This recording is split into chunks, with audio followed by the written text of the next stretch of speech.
नमस्कार, आप देख रहे हैं स्पीड ऑफ टाइम्स वाराणसी से। गंगा पुत्र निषाद समाज के जीवन का कैसे होगा गुजारा। 75 दिनों से बंद नाव अभी तक नहीं चल रही। वाराणसी दशाश्वमेध घाट पर आज दिनांक 23 सितंबर 2025 को निषाद समाज ने एक बैठक की, जिसमें शासन व प्रशासन के प्रति विरोध में काली पट्टियां बांधकर नाव के न चलने का विरोध जताया। निषाद समाज ने बताया कि बाढ़ में लगकर 75 दिनों तक बंद पड़ी नाव अभी तक नहीं चल रही, जबकि जल स्तर खतरे के निशान से घटकर नीचे चला गया है। तो वहीं दूसरी तरफ बाहर से आए क्रूज नाव गंगा में चल रहे हैं। निषाद समाज का एकमात्र व्यवसाय केवल नौका ही है, जिससे उनकी आर्थिक स्थिति बेहद ही खराब होती जा रही है। कैसे घर का खर्चा चले, कैसे बच्चों की फीस व दवाइयों का काम चलेगा, कैसे होगा इनका गुजारा। वाराणसी से किरण शर्मा की रिपोर्ट।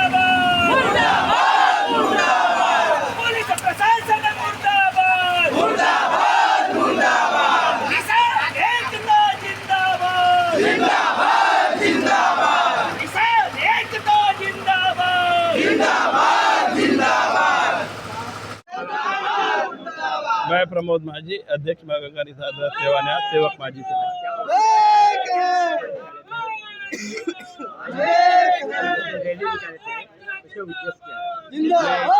अभी हमने कोई रैली नहीं निकाला है, अभी हमने बैठक किया है और बैठक का मूल उद्देश्य है कि शासन द्वारा प्रशासन को गुंडागर्दी करने पर एक तरह से खुली छूट देना, निषादों की नौकाओं को रोककर पूंजीपतियों को जो उनके द्वारा लाई गई क्रूज को चलाते रहना, इन सारी चीज़ों के विरोध करते हुए, क्योंकि आज लगभग 75 दिन होने को आया। 75 दिन से हमारी नौकायन बंद है और जबकि जल स्तर ऐसा है कि बड़े आसानी से नौका संचालन किया जा रहा है और नौका संचालन का आदेश भी हुआ, लेकिन हमें लगता है कि पूंजीपतियों द्वारा अधिकारियों को मोटी रकम पहुंचा दी गई, जिसके वजह से इन्होंने टाल मटोल किया और इस तारीख को आगे बढ़ा दिया।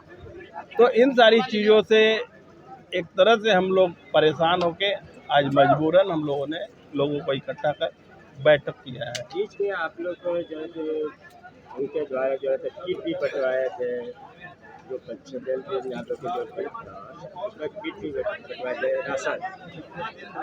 ऐसा है ना, जिस किट की बात कर रहे हैं वो शर्म था उनका, वो अपनी शर्म को छुपाने के लिए, क्योंकि जब हम लोगों ने उसके पहले अपने समाज द्वारा लोगों को अपनी तरफ से निषाद राज जो न्यास है उसकी तरफ से लोगों को राशन पहुंचाया था, तो उसके लिए उस शर्म को मिटाने के लिए, उस काली को छुड़ाने के लिए इन लोगों ने छोटा सा एक तोहफा समाज में दिया था।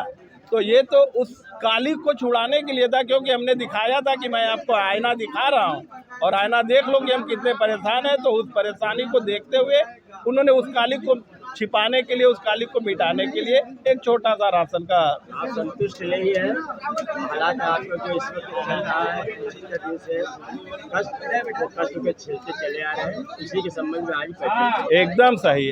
हम सरकार से ही संतुष्ट नहीं है, क्योंकि सरकार द्वारा लाया गया क्रूज प्रशासन के गुंडागर्दी के बल पर चलाया जा रहा है और हमारी नाव को रोका जा रहा है। उससे हम नाखुश हैं और उसी के लिए आज हम लोग यहाँ पर इकट्ठा हुए हैं।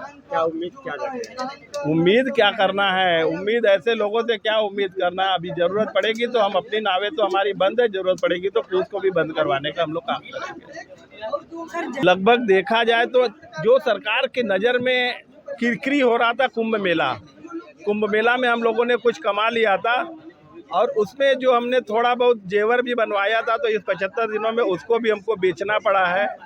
और गरीबों को तो ना जाने कितनी समस्या हुई होंगी कि उनको आज तो एक देखा जा रहा है कि साहूकार ने उनको उधारी भी देने से मना कर दिया। बच्चों की पढ़ाई भी बाधित हो रही है, क्योंकि स्कूल के लोगों को कतई इससे कोई मतलब नहीं है कि हम कमा रहे हैं या नहीं कमा रहे, उनको फीस चाहिए, बच्चों को दूध चाहिए। इन सारी चीज़ों की बहुत ही बड़ी समस्या हुई है। देखिए 75 दिन हो गए और सरकार द्वारा एक छोटा सा रोशनी तो बिखेरा गया था कि चलिए आपका चालू होगा, लेकिन मोटी रकम मिलने के बाद उसको भी इन्होंने आगे बढ़ा दिया है। हमको लगता है कि अब शायद इनसे हमको आर पार की लड़ाई लड़नी पड़ेगी। और भी बोल सकते हैं कि अभी घाटों की, क्योंकि ये बहाना है कि मिट्टी साफ नहीं हुआ है, लाइट नहीं जल रहा है, जबकि लाइट से हमारा कोई सरोकार ही नहीं है। आप लोग जैसे नाव इसी धरती पे जन्मे हैं और इसी के पूरे ज्ञाता रहे हैं, तो आप लोग को अच्छा अंदाजा हो। जी, मेरा नाम राकेश सहानी बबलू, माँ गंगा निषाद राज सेवा न्यास महामंत्री। कारण साफ है, यहाँ के उबड़े जन सैलाब को देखते हुए मैं बताना चाहता हूँ शासन प्रशासन को, मैं चेताना चाहता हूँ शासन प्रशासन को, जो हमारे ऊपर आए दिन लगातार कुंठाघात कर रहे हैं। विगत 10 जुलाई से नौका संचालन बंद है, उस एवज में 15 अगस्त को हम लोगों ने जिला प्रशासन से और प्रशासन से गुहार लगाया था कि हमें नौका संचालन की जाए, लेकिन उन्होंने साफ तौर पे इनकार कर दिया। पानी काफ़ी नीचे आ गई थी। हम लोगों ने गोदौलिया पे जब कहा कि हम लोग काफ़ी पीड़ित है, तब भी हम लोगों को नहीं चलने दिया। उसके एवज में हमारा निषाद समाज काफ़ी परेशान और दिक्कतों का सामना करना पड़ा, आर्थिक तंगी आने लगी।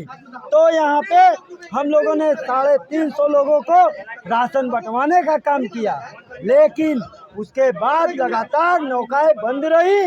बंद होने के बाद कल की दिन रविवार के दिन हम लोग जल पुलिस में जाते हैं और हमारे नौका संचालन शुरू करने की मांग पूरी कर दी जाती है।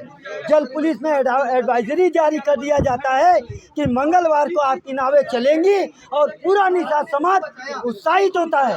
अचानक से शाम होते होते एक फरमान आता है कि कल आपकी नाव नहीं चलेगी। ये इसलिए नहीं चलेगी कि यहाँ का जिला प्रशासन, शासन और पुलिस आयोग सारे मिले हुए हैं।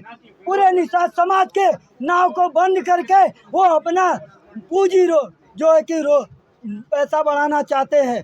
पूरे निषाद समाज को ताक पे रख के यहाँ पे पूरे घर और सभी जगहों पे बैठाकर पैसा वसूला जाता है, और उसी पैसे के बल पे यहाँ पे क्रूज जो कि लगातार 3 महीने से परस्पर चल रहा है, लेकिन वहीं पे निषाद समाज का बोट जो है कि लाइफ जैकेट और पूरे उपकरणों से सुसज्जित है, फिर भी उनके नावों को नहीं चलने दिया जाता, इसलिए कि हम लोग पैसा उनको नहीं देते हैं। और पैसा नहीं देते हैं तो आपकी नावें नहीं चलेंगी। आप भी पैसा लाइए, तब ले, कैसे ला के दे। यहाँ पे कैंसर पीड़ित देख सकते हैं, आज विगत 2 सालों से कैंसर पीड़ित है। इस 3 महीने में एक कैंसर पीड़ित कितना पैसा इन्वेस्ट कर सकता है, इस बात को आप समझ सकते हैं। यहीं पे पप्पू साहनी जी है, 1 महीने से एक्सीडेंट में उनकी पैर पूरा चूर हो गया है, फिर भी वो पीड़ित है। उनके पास पैसा कैसे आएगा? हमारे पास एकमात्र जीविका नौका संचालन है। कहीं न कहीं से हमको साजिश घेरा जा रहा है और हमारे नाव को, लाइसेंस को 2 सालों से सीधे प्रतिबंधित कर दिया गया है। और हमारे जो बनाए हुए क्रूज, मैं योगी जी को कहना चाहता हूँ कि आपने कहा था कि आधुनिक बनिए, और हम लोगों ने आधुनिकता का प्रमाण देने के लिए अपने समाज में क्रूज बनाया। 12 क्रूज बने, हम लोगों ने लाइसेंस मांगा, क्रूज को भी परमिशन नहीं दिया। कहीं ना कहीं से हमारे रोजगार और हमें समाज को डुबोना चाहते हैं और कहते हैं कि तुम अपने समाज को सवारी को डुबोना चाहोगे। तो मैं कहना चाहता हूँ, वही मेरा पेट है, मैं उनको कैसे डुबाऊँ। तो आज पूरा बनारस का एक एक बच्चा, एक एक परिवार लामबंदित है। अगर से उसके एवज में जेल भी जानी पड़ेगी तो ये समाज जेल जाने का काम करेगा और अपने हर स्तर तक जाने का रहेगा। जय निषाद, जय माँ गंगे।